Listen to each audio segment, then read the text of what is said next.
In this video, I interview April Foster, a veteran homeschool mom of a high school graduate and an advocate of the classical education style.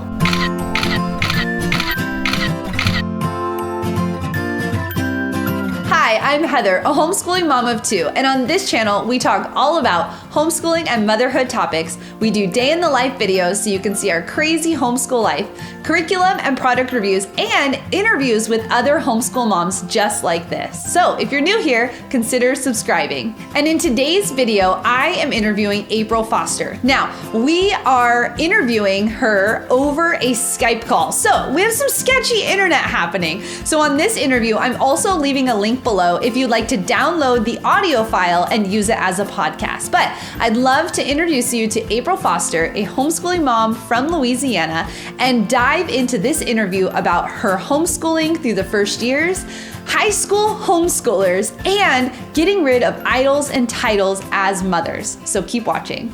Welcome, everyone.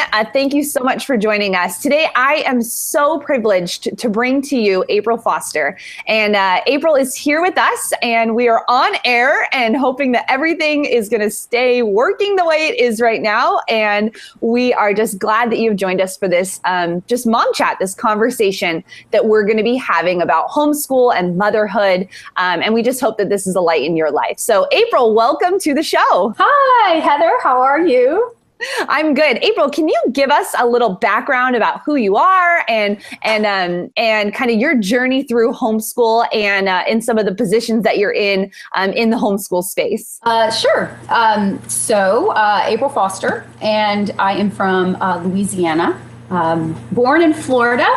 However, I moved here when I was really young. So I am a beach baby, but transferred to the Cajun South. So I've been here for 40 plus years and married my husband, John, almost 22 years ago in 1995. We have two children, Mason and Emery. Both of them are teenagers. Actually, my sweet baby girl, Emery, just graduated from high school, which that's a wonderful little testimony that I'll share and save for that question. And then my son, Mason, is 15, and he is in his, quote, sophomore year, 10th grade year, I guess that's what we'll call it. And we did start homeschooling when they were moving into the second grade. Mason was moving into second and Emery was moving into fifth. And my background, my career background, undergraduate in psychology, master's in counseling. I did some direct sale business for a good 10 years when the kids were really young, so I could stay at home with them. But in the meantime, I was doing lots of multiple jobs. I have been counselor, marriage counselor. I've worked at a university down the road, helping students find their career path. So I taught some career planning courses. It was a really wonderful, wonderful time teaching at that college university level. That was actually a dream of mine. And so it did come true. But 2.5 years later, got put on bed rest with my son, Mason. The course of time changed, had to make some choices, and which is a very interesting word because I've been writing a lot and God has been putting heavy on my heart, the actual word choices. And this year, actually, one of the themes that my son is studying the whole year, choices, that freedom births the opportunity for choices, and choices lead to consequences. And so I had to make a lot of really hard choices when I was called to homeschool. So I'll save that for another question, but that just gives you, I guess, a little bit about me, my little background and journey. That is lovely. And you and I met actually at a homeschool conference called a practicum. And it's through the organization Classical Conversations. And we're, as my audience knows, we are a new classical family, into the classical conversations. And I went to this practicum kind of with a heavy heart through our homeschooling journey. We hadn't quite found the fit of what would work best for our family. And I read through the book, The Core, and that book just enlightened me to this journey that homeschool is, through it starts at birth and it just continues on. And it was just a beautiful, beautiful book. So I know that you are a classical style homeschooling mom as well. So can you tell us a little bit about what is classical conversations? You say it so eloquently and I stumble through my words. So I'm going to hand the mic over to you on this one. In my opinion, it is a tool, it is a program that was developed by Lee Wharton's, a mom, herself 20 years ago, and she saw the need to recover the lost tools of learning. She studied this beautiful trivium road, which is Latin based for the 3 ways of learning, which helps understand how we naturally learn, and then use that intentionally to learn and to think, and eventually to be able to teach someone else what they learned. So I guess that would be it in a nutshell. And we spent a whole weekend together. So that is the best nutshell I've heard, because there was so much packed in about God's goodness and just how it's all biblical focused. Everything is centered around God and what he creates. And every subject is surrounded around that. And I just thought that was beautiful, because as a Christian mom and as a believer, that is something that was so important to me, was to always bring it back to God and what he has created. He's created everything, including education. And it's just so beautifully put together. Now, is it a curriculum? Is it a program? What would be your take on, I know classical conversations is the community, but as someone that's involved in that community, what is your take on that? Yeah, I guess I answered the question on the classical side of what classical education, I answered the classical side to classical conversation. So there are 3 elements to the program. So you do have the 3 C's of classical conversation, which is classical, Christian, and community. And so the community side is something that most homeschool curriculums don't have. That's the missing element. And of course, Christ at the core, the very center to their mission to know God and to make him known, is at the very core of this entire experience. So yes, so that definition that I gave you was the classical side of classical conversations, because there are many, many programs out there that are just bursting forth that are classically based. We also see a lot of programs that are classical and Christian based. However, the uniqueness of the classical conversations element is the community in which we do meet and we birth forth conversations. Yes. And that has been the part for our family that felt like that was the missing piece. It was that community piece where our kids get to go meet with other kids who are learning the same things that they're learning. So they have this unity in what they're developing in their learning. So I'm a believer in it. I love it.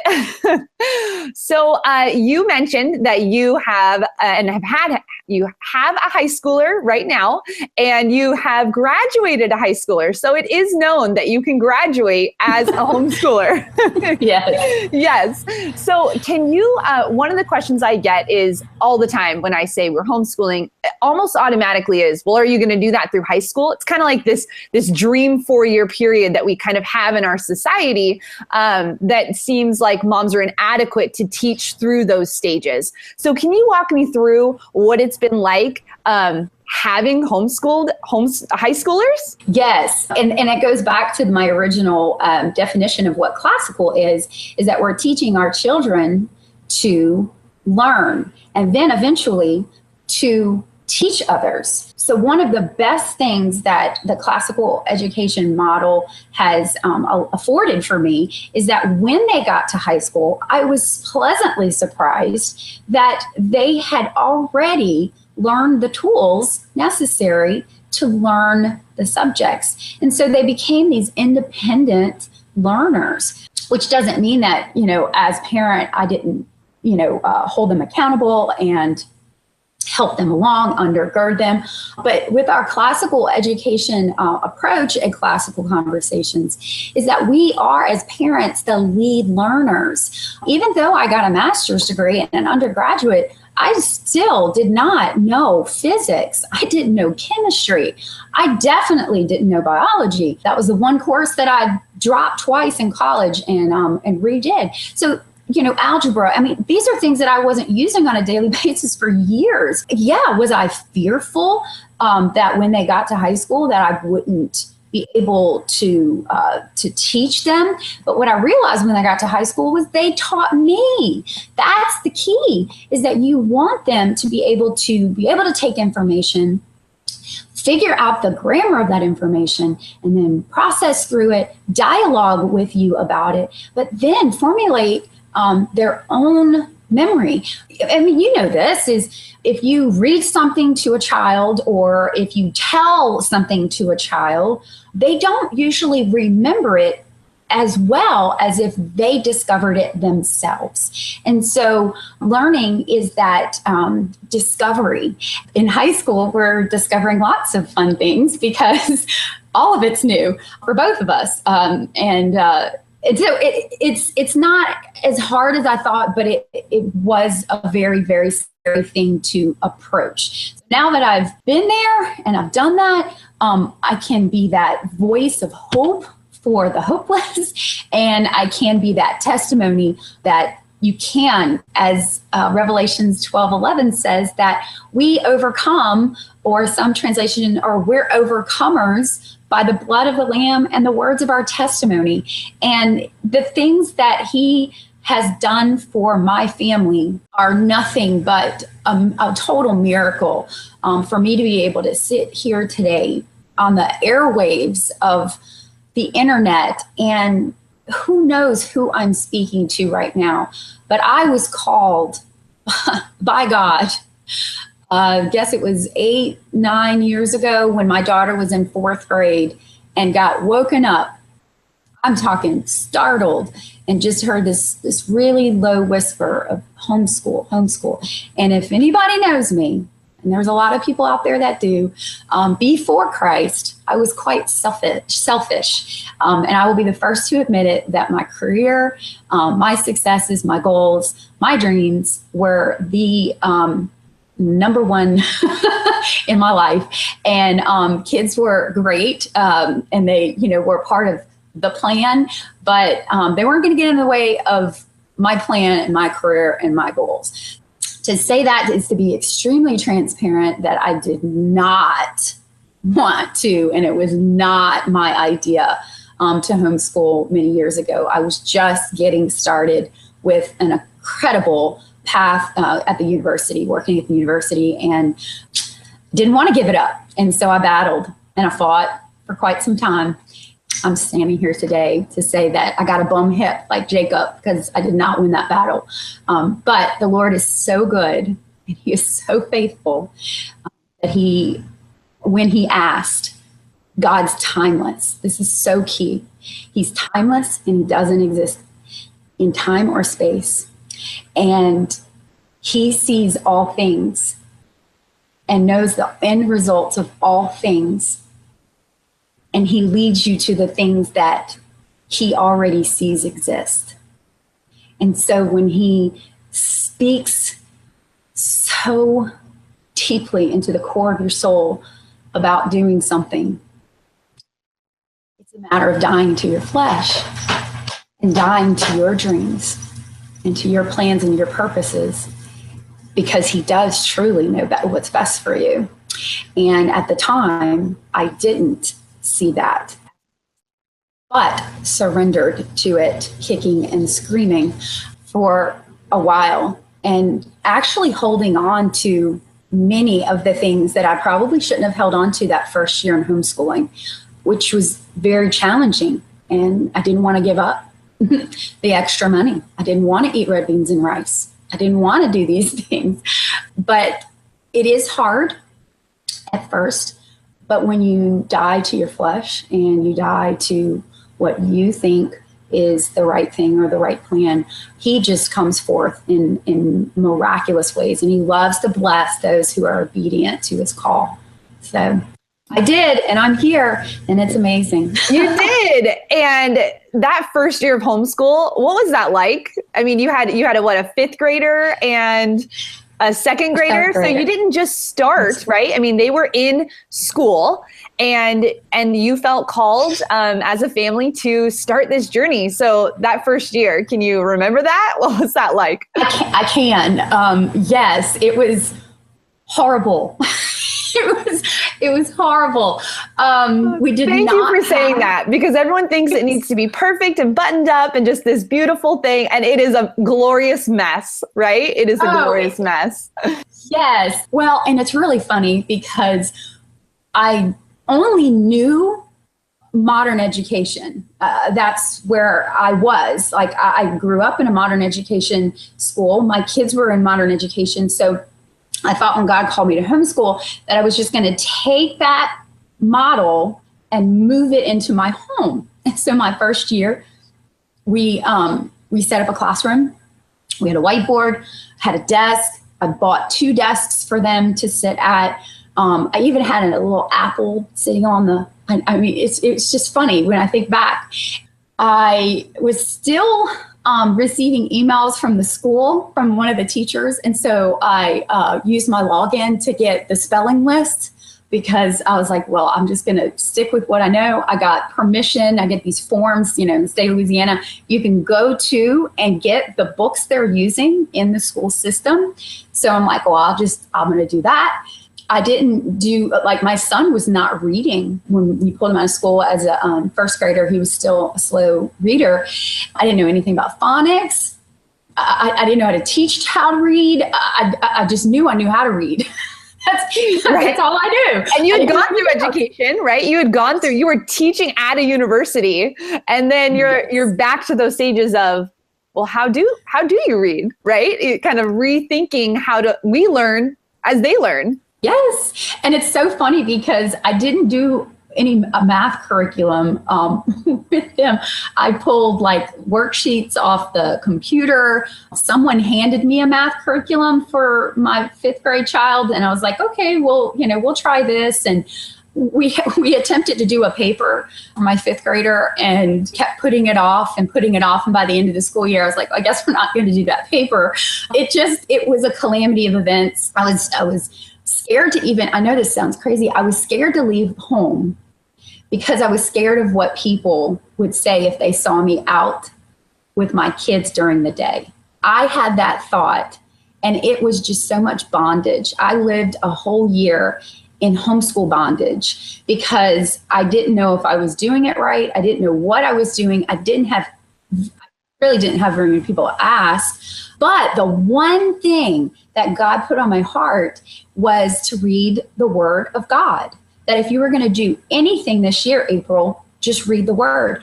And the irony behind that is I was a brand new Christian, brand new to my relationship with the Lord. About 2 years in, I had not yet, it had been in my heart's desire to read the Bible cover to cover, from page 1 to the last page. And so for 2 years, I've been, looking here and there, but I'm like, why don't we read the Bible? You and me and, my husband, when he could, and then the 2 kids. And so we started day 1, school 1, with 2 chapters a day, keep Satan away. And that's, a lofty goal, 2 chapters a day. We actually did a math problem that day for school, figured out how long it would take us to actually finish the Bible if we did 2 chapters a day from day 1 to the end. It was a long math problem, but we did figure it out. It was about 2.5 years is what it was going to take. And so, we're sitting there looking at that 2.5 year goal, and we all start off strong, maybe 1 month, 2 months, 3 months, 4 months. When I started to, head south on that goal, the kids were right there, saying, Mom, if we're going to do anything for school today, at least let's read 2 chapters. And so we did. And our testimony is that we read the Bible together, cover to cover. First time I'd ever read the Word of God, I got to read it with my 2 children. And it took us 2 years and it was 4 months, 2 years and 4 months to do it. And God is so good that I didn't even realize it, that I was planting some really incredible seeds. And really that first year of homeschooling is all about learning your child and learning how to get along. I mean, that's the first thing parents tell me when I homeschool. They're like, there's no way I would have the patience. I would kill them. And I know, I mean, we laugh about that, but it's so overwhelming to think to have to be with your children 24/7. I'm like, that's such a crazy mindset that we would even, I don't even know. I won't even go there because I was that person and I said those things. And so I'm not judging anyone, but that is the first thing I hear is there's no way that I could do that. You must have the patience of a saint. And I'm like, no, that first year of homeschooling, we had to learn how to survive together and how to love each other and how to be kind and how to be loving. The fruits of the Spirit sitting on my wall right here behind it: love, joy, peace, patience, gentleness, kindness, self-control, goodness, and faithfulness. Those are the key things in that first year of homeschooling.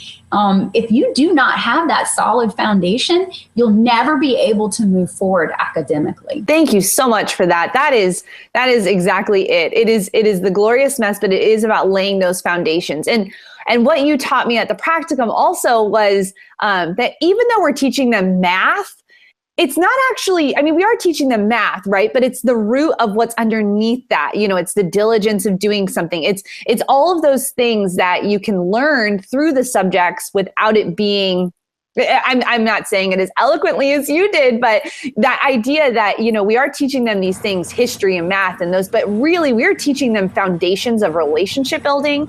We're teaching them solid ground in Christ. I mean, there's so much rooted in math, like you just said, where you made a math problem out of the Bible. Mm-hmm. And that wasn't in a curriculum. That was just using what God has created. And that's just so beautiful. So there are moms that are coming into this journey that are bringing their children out of the traditional school system. So we kind of went through your transition. What advice do you have for those who are maybe nervous about transitioning from traditional school to now I have to plan everything? How do what is that?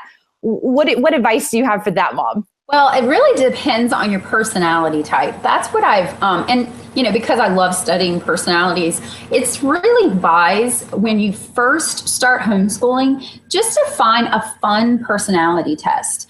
Maybe the Myers-Briggs or the DISC, the DISC, and you can find different personality assessments online, but taking that test to know who you are and then letting your children take the test to find out who they are. What winds up happening is you start to understand the certain things that you may mesh better with one child and you sharpen with the other child.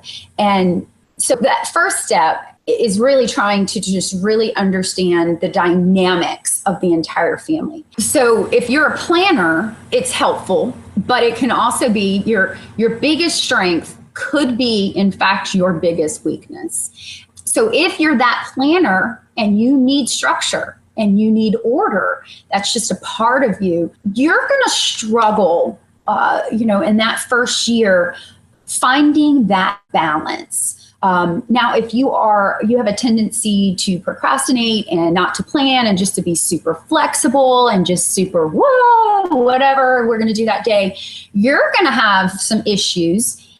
in establishing order, establishing structure. So really there is a beautiful balance between the flexibility and the structure. Both are necessary. Both are completely necessary. And so my first year, I went full structure, full order, full just, we have to do it from here to here. You can't move. This has to be done. It was just bondage. Then I went full-fledged the second year to let's just go to the park. Let's just go do a field trip, and this is when we were getting involved with a community where they had lots and lots of opportunities for us to go. And they were young enough to where that is important. That is super important that you're with others and that you are playing and that you are finding opportunities in what God has given us and created to establish what I deem so dear to my heart is awe and wonder. We want to give our children this awe and wonder. But if you do that all the time, then you're not providing a structure and accountability and teaching those skill sets that you were talking about. Being still, sitting still, holding a pencil, being able to do the skills that are necessary in educating your child. So that first year is a learning curve. Give yourself lots of grace. Trust me that if you can get through that first year of homeschooling, most of people, they're just like, I give up because I've just totally messed up my kids for one whole year. And that is definitely a lie. What you've done is you can't even measure. It's not even measurable. You can't measure goodness. You can't measure patience. You can't measure kindness. You can't measure the virtue and the characteristics of that child that they learned how to ask for forgiveness or give forgiveness. I mean, these are things that are not measurable in our earthly standard, but they're measured in kingdom standard. And so you have to give yourself lots and lots of grace that first year, knowing that it's okay to cry a lot and, tell your husband. Every day you feel like, what am I doing? Yeah, lots of tears. And you definitely have to stay, some of us are fortunate enough to have really, really amazing spouses. I'm blessed. I'm so thankful that I had a supportive spouse. But the important thing is communication with you and your spouse, because they have a tendency, if you're a mom listening, where my audience is moms right now, so I'm going to just speak to moms. Make sure that your husband, whose personality, most men's personalities, is to fix things. And so when he comes home and you're a mess, a hot mess, he's actually fearing for his children's lives, the safety of his children's lives. He's going to want to fix this. And the one thing that you want to do is be sure that you have some really good heart-to-heart conversations when you're not a hot mess. And let him know that there's going to be days that I'm not going to be good when you walk in the door.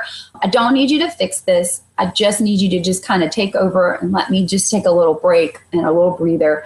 And I just need a good night's sleep. So that's really important that you're all like unified and on board, because he will try to help you and fix it by putting him back in school. And hey, to each his own, but really that wasn't the goal. Originally, the goal was to keep him home. And it does cause confusion over the children when you're threatening, I'm going to send you here, or if you don't do this, I'm going to send you here. That's creating an environment of instability and not security for that child, because it's based on how they act or behave that day. So it's really not a good idea to threaten I'm going to put you on that yellow bus, even though I did that. But knowing what I know now is you can vomit to your husband in a private room to just let him know that you had a really, really bad day. The good news is the Word of God says that the joy comes in the morning. And so I've had a lot of great friends that, have listened to me, and they just said, April, either go to bed or take a nap. And that's probably been some of the best advice that I can give a mom, is if you can get, somebody to come take over for just a little while. Sleep really does help. Yes. Oh, yes, it does. And that self-care and still knowing who you are as a mom and as a woman is really important, right? Not losing yourself in that homeschool journey, but then also dying to self of the things that you need to during that journey. So that is just wonderful advice. I could just listen to you all day, April. I just love it. So one of my goals with this channel is to really interview women that are living out that Proverbs 31, making an impact in the home and the community. And I know, like you said before, that you are, you're still a working homeschool mom. And I love that. I feel like having those gifts and still using those are important. So can you tell us kind of currently, what hats are you currently wearing now? You have one graduated in college, correct? She's in college now. Yep. And on a full scholarship. On a full scholarship. I was actually going to say, I need you to give a little more insight into, she's not just graduated college. She was accepted to multiple schools. Is that correct? Yes. On full scholarship. Offered, scholarships to every single one that she applied to, in-state, out-of-state, private, and public. Yes. Amazing. It does work. It does work. Yes. And she is just contributing to her community, and it's just amazing to kind of hear her story also that you shared at the practicum. So what hats are you currently wearing right now other than wife, mother, homeschool mom? Yes. Well, before I tell you where that title has taken me, I'm going to back you up just a tad, because I had an idol with titles. That's good. I had an idol with titles. That just came to me. That's pretty good. That is a tweetable. That's a tweetable right there. That is definitely. There were some very important sanctification steps that had to happen with me. And I had to be okay when someone asked me, "What do you do for a living?" And cannot even begin to tell you how hard it was to say to someone, "I'm a mom, I'm a wife, and I'm a home educator." That's it. And but to not even say that that's it, but to say that I'm a mom, I have the honor and privilege to be a mother. I have the honor and privilege to be a wife, and to be able to educate my children from home. So that was about I was probably at least 2 years where and I say this, that God didn't do it, but he asked me in his loving, fatherly way to strip all titles, to strip all goals, all dreams, all careers.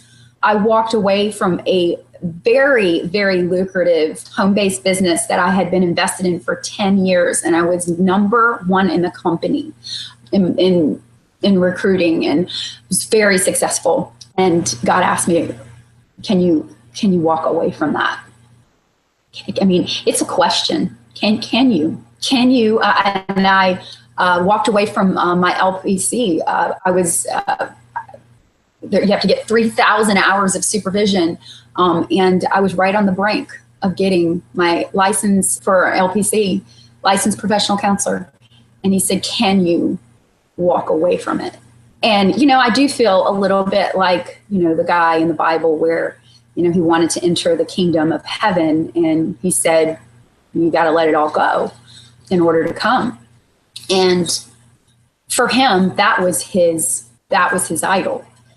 For you guys, I don't know what your idol is. Titles might not be your idol, but it was for me. I went through a purging of letting go of everything that got in the way of ultimately giving my first fruits to my family rather than my leftovers. It was an alignment process that was a continual. So I say that as a side note, because where he's delivered me and where he has brought me, because I've stayed in alignment and made my kids first, he's allowed me he's shown his grace and his favor upon me by putting leadership opportunities within the homeschool arena, which was such a surprise. It was so, I can't even explain it, because when I look back, I was just like trying to fill a need. I didn't see anything, like a title. I didn't see a title. I just saw a need. And the first need that came up was an essentials tutor. That was the first thing, the first community. We established the first community in our area, and nobody knew anything what they were doing, but it was just a small role. It was just a small role. It just started as, and it didn't look small to me. An essentials tutor, that is not a small role. And essentials, for those maybe new to classical conversations, what we're talking about, essentials is that, fourth grade? Fourth grade or not? What is that? I'm not there yet. We're still in foundations. It's fourth. Yeah, you're right. Yeah. I should define my terms. It's okay. The Essentials program is the 4th through 6th grade students, and it's grammar, it's writing, it's teaching the style and structure of writing, and then it's also helping students hone in on their math skills. And so, yeah, that was a small role to take on, to oversee. And I wasn't good at English. I was not good at grammar, did not know how to parse, diagram a sentence. I did not know, what are they 8 parts of speech? I didn't know anything. And I just laughed, because I'm like, I am the weakest one in this position. And the woman who was talking to me, she said, well, Paul said that, in his weakness, God was most glorified. And I laughed. I said, "Are you pulling the Paul card on me right now?" Pulling the Paul card. That's going to encourage me right now. Yeah. Right. Well, dummy me, I fell for it. And I was like, well, I want God to be glorified. And so, sure, why not? And so I stepped into a very small tutoring role, which is not small, it's big. But God took me from this humble beginning, and that's where the seed began to grow. And so the next need, the next year was, my daughter was moving into the junior high program, and so they needed someone to oversee that program called Challenge A. And I applied, and stepped into that role. And then by the end of that year, the company itself was growing in astronomical numbers, unfolded a way that there could be designated highly trained people for that area to support the area. And so I was in the starting class of the first support representative, I don't know, 7 years ago or something. I was the guinea pig. I was the first year support representative. And then that took off. I just loved that role, because then I was able to go and help plant other communities and just help find leaders to help lead things. It was just beautiful. Like, I was sharpened so much, just being surrounded by so many women. It blew me away that God would trust me with this. And so then I stayed there. I did that for a couple years, and led me to our state splitting. And they needed someone to take on half the state. And so I'm like, well, there's a need.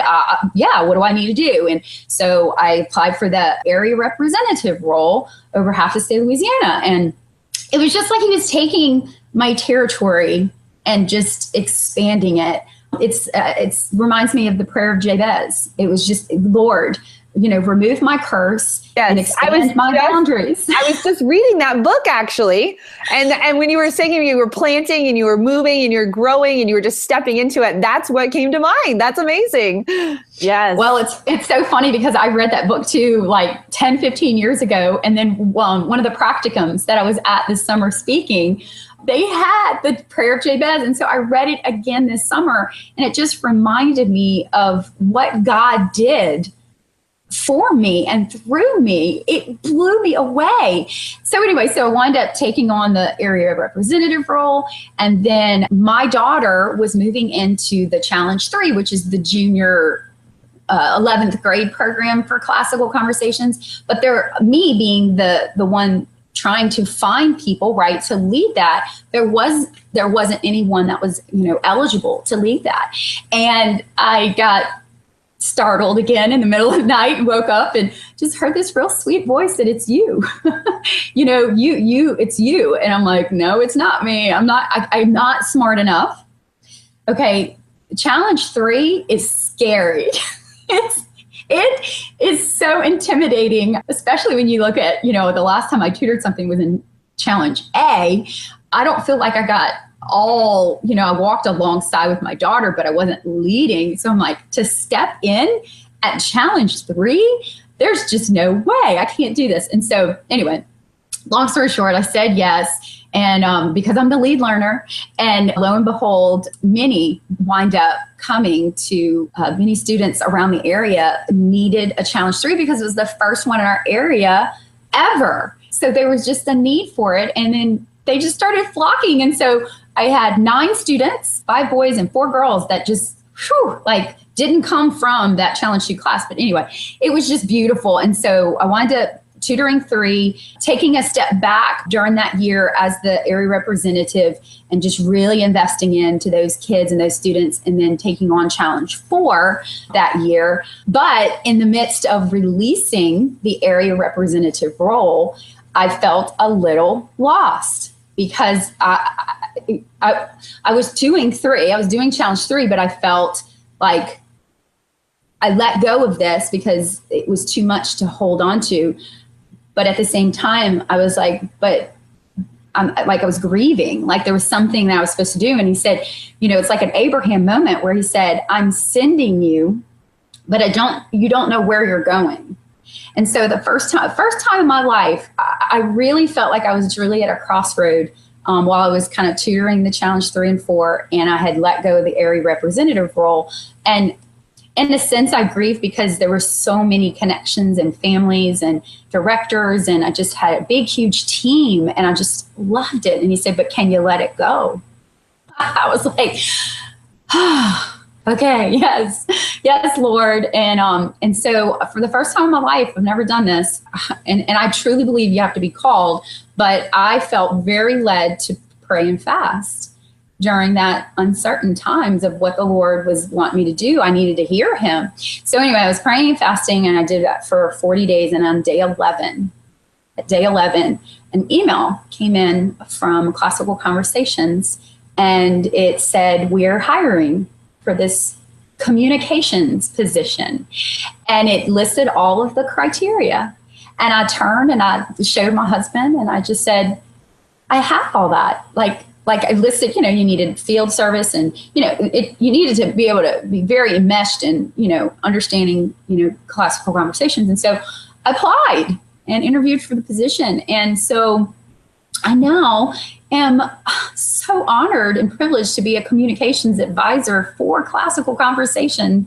It's amazing what God will do. And he takes your skills and gifts and abilities and talents and treasures, and you give it all to him. And then he just bombs you with all of this beauty. Wow. Thank you for walking us through that. That's just so beautiful to kind of hear that journey and progression, because a lot of times we do just hear the title and we have no idea how that came to be and the road that you walked to be in that position. And I can tell you, just from being in classical conversations, as a mother, I feel so blessed by the team that they have put together. They are really for community. And that is just amazing. You don't feel like anyone is for themselves. It's very much for the community. And I love that part. Wait 1 second. I'm going to add one thing. Oh, yes. I forgot about one key thing. Oh, go for it. Because you were trying. One of the key things is you had a career before children. We talked about some of these questions, and you had passions before children. God does not forget. He does not forget. And I'm going to tell you, one of the most beautiful things that just totally blindsided me was when I said yes to Challenge 3 and Challenge 4, it never dawned on me that, let's see, my son he would have been 13.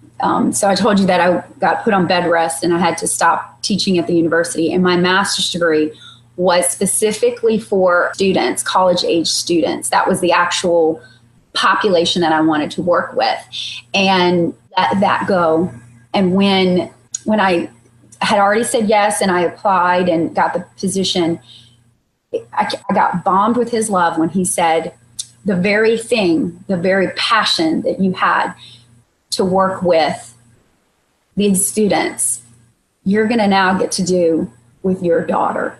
I'm going to bring you full circle. And what you thought you left behind, I will help you pick that back up. And so I not only got to do the career kind of path with those kids and helping them with their, college application processes, their just honing in and encouraging them in their skills and their abilities and their giftings. Like, I'm an encourager, and I love that age population kids, but it never dawned on me because I had let that dream go. And when he showed me that I'm going to take all that you've done and I'm going to work it together, I'm going to cause it all to work together for good, Romans 8:28.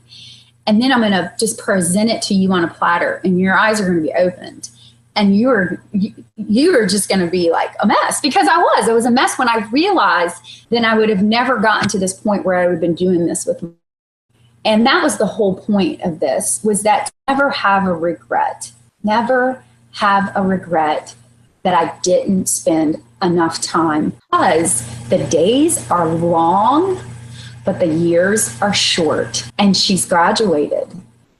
And it was 8 years of me being with her that we established generations of blessings because of the hard thing of putting down my life and pouring it into her life, because she's going to live out and fulfill out many of the things and the dreams that I wanted, and she's going to get to do this. And it's just beautiful. So I did want to tell you that side that, if there's any mamas out there that are just feeling like they are giving up everything, Jesus gave up his life so that we could live.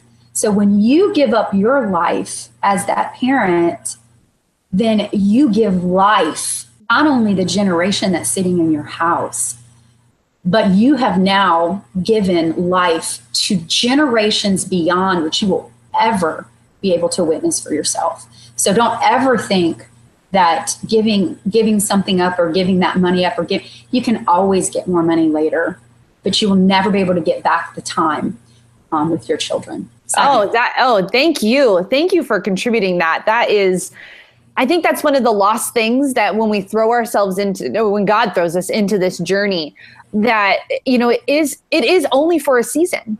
It is only for a season. And that's just beautiful to see that he worked all things for good, right? He started planting those seeds early on in your life and then brought you through this. Gosh, as a mother, to hear that, I was like holding back a little bit the tears, because it is the lost piece that I think that in our society and culture right now, we're just such a go, go, go, go, go, that we don't stop to think that they will grow up and they will become adults. And if we don't establish these relationships now, that is going to proceed into the future. And so that is wonderful. Thank you for sharing that piece. I love it. So are you ready for the lightning round, April? I have no idea, but we'll try. All I told her, I said, hey, and there's a lightning round. So they have to be just quick, pointed questions? Quick questions, quick answers. Okay, you ready? Favorite book? Oh, Bible. Oh, yes. I mean, I don't want to, I mean, like, if you wanted me to go, let's see if I wanted to go. Just recently, favorite book is called The Golden Ticket. Okay. It's a book about second chances. Unbelievable.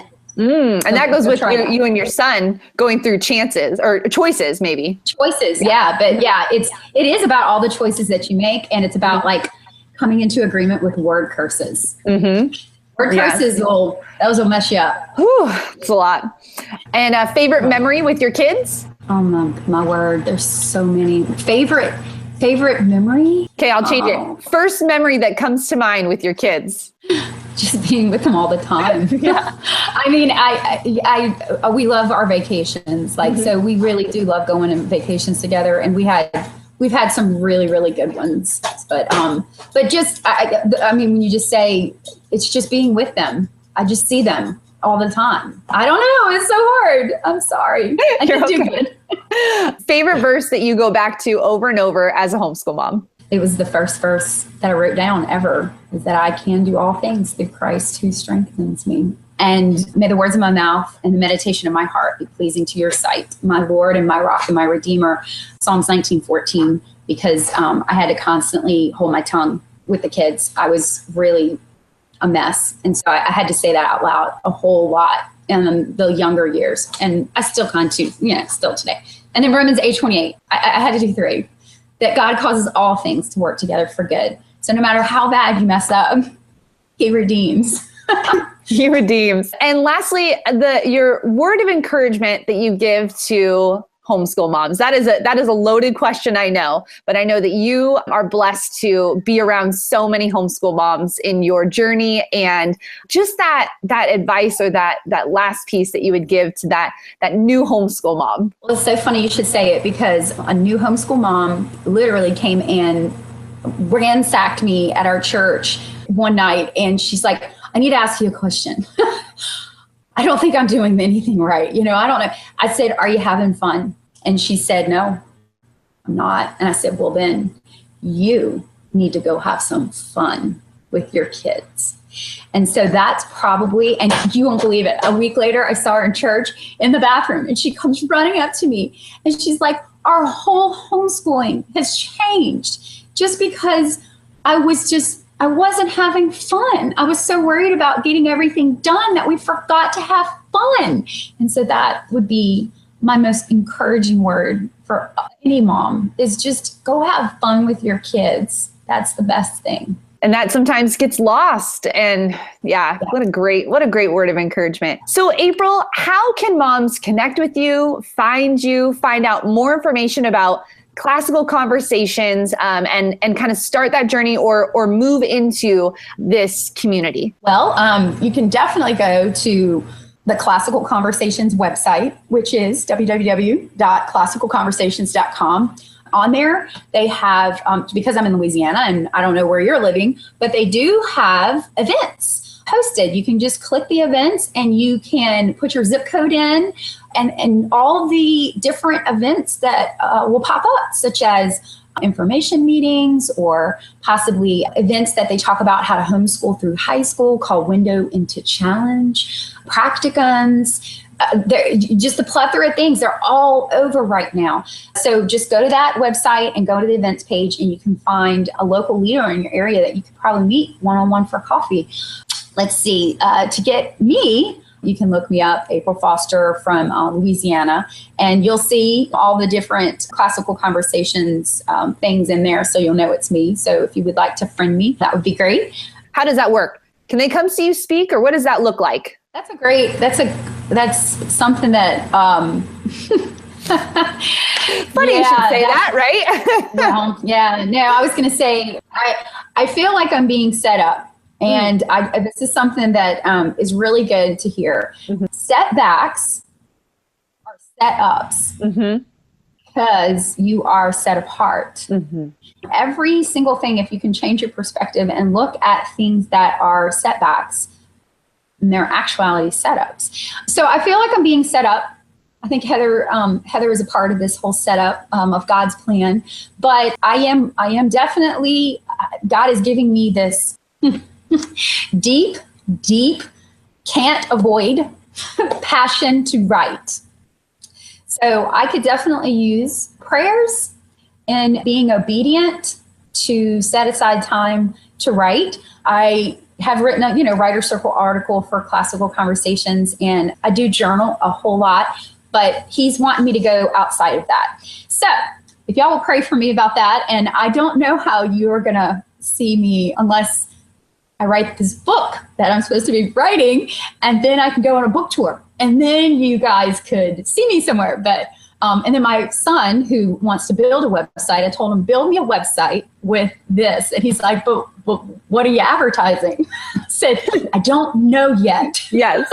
Yes. I don't know yet. So I don't know. Heather, that would be really a great thing. If you guys out there in the website world, airways, will pray for me and what God is doing in and through, because it's all about him. It's all about him getting the glory. It has nothing to do with me. So anyway, thanks for asking. I love that. And I will be updating the description box as April steps into those new callings that sometimes we're always apprehensive about at first, but I see great things. You've been such a blessing to my life, to so many moms. I can tell you, I've never experienced the 3 days that I experienced at the practicum that I went to, that you spoke at, and you dug deep into the heart of a woman, the heart of a mother, and just what this journey here is really all about. It isn't about the accolades. It isn't about making our children into little beings that we want them to be. It's about living out what God has called us to do. And I'm just so blessed to be connected to you.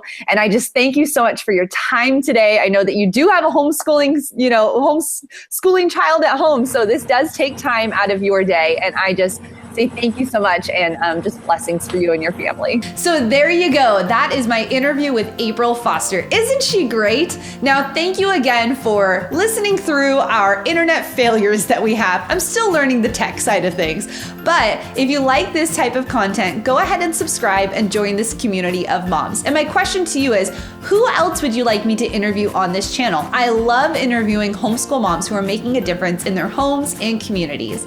Now, if you'd like to also see other homeschooling videos, you can click right here or right here. Thank you so much for watching, and I'll see you soon. Bye.